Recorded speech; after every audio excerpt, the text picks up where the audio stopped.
I am Dr. Amma, consultant pediatrician, Medicover Hospital, Jagadamba. Today I am going to speak about constipation. So, constipation మనం తెలుగులో మలబద్ధకము అంటారు. ఇది చాలా ఎక్కువ అవుతుంది. ఎందుకంటే మెయిన్ డైట్ వల్ల ఇది వస్తుంది. అంటే డైట్ ఫైబర్ ఎక్కువ ఉంటే ఈ కాన్స్టిపేషన్ అన్నది రాదు. ఫైబర్ ఉండాలి అంటే మన డైట్లో ఫ్రూట్స్, వెజిటబుల్స్ అవి ఉండాలి. మళ్ళీ తర్వాత వాటర్ కూడా ఎక్కువ తాగాలి. ఇప్పుడు కాలం పిల్లలు ఏంటంటే అన్ని జంక్ ఫుడ్కే అలవాటు అవుతుంది. ఈ హెల్దీ ఫుడ్ తినడం లేదు. దానివల్ల కూడా కాన్స్టిపేషన్ వస్తుంది.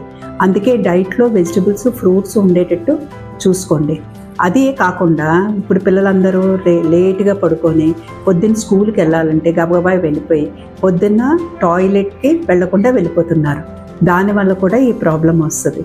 సో ఏంటంటే రోజు ఒక ఎర్లీగా పడుకొని ఎర్లీగా లేచి రోజు టాయిలెట్కి వెళ్ళడం పిల్లలకి అలవాటు చేయాలి.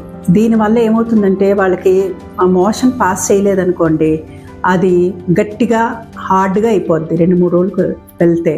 దానివల్ల ఏమవుతుంది, వాళ్ళకి కడుపు భారం అయ్యి మళ్ళీ ఫుడ్ సరిగ్గా తినరు. ఒకసారి ఈ హార్డ్ స్టూల్ పాస్ అయినప్పుడు కూడా కింద యానస్ దగ్గర చిట్లీ యానల్ ఫిజర్ అంటాం. దానివల్ల పెయిన్ వస్తుంది. ఈ పెయిన్ వల్ల మళ్ళీ మోషన్ వెళ్ళడానికి ఇష్టపడరు. ఈ సైకిల్ ఇలా కంటిన్యూ అవుతూ ఉంటుంది అన్నమాట. సో ఇది ప్రివెంట్ చేయాలంటే మీరు పిల్లలకి ఫైబర్ ఎక్కువ ఉన్న డైట్, జంక్ ఫుడ్ లేకుండా వెజిటబుల్స్, ఫ్రూట్స్ ఉండేటట్టు, వాటర్ తాగేటట్టు అలవాటు చేయాలి. రోజు మార్నింగ్ టాయిలెట్కి వెళ్ళేటట్టు చూడాలి. దానివల్ల పిల్లలకి కావాల్సిన న్యూట్రిషన్స్ వెళ్తాయి, హెల్తీగా ఉంటారు, ఈ ప్రాబ్లం లేకుండా ఉంటారు.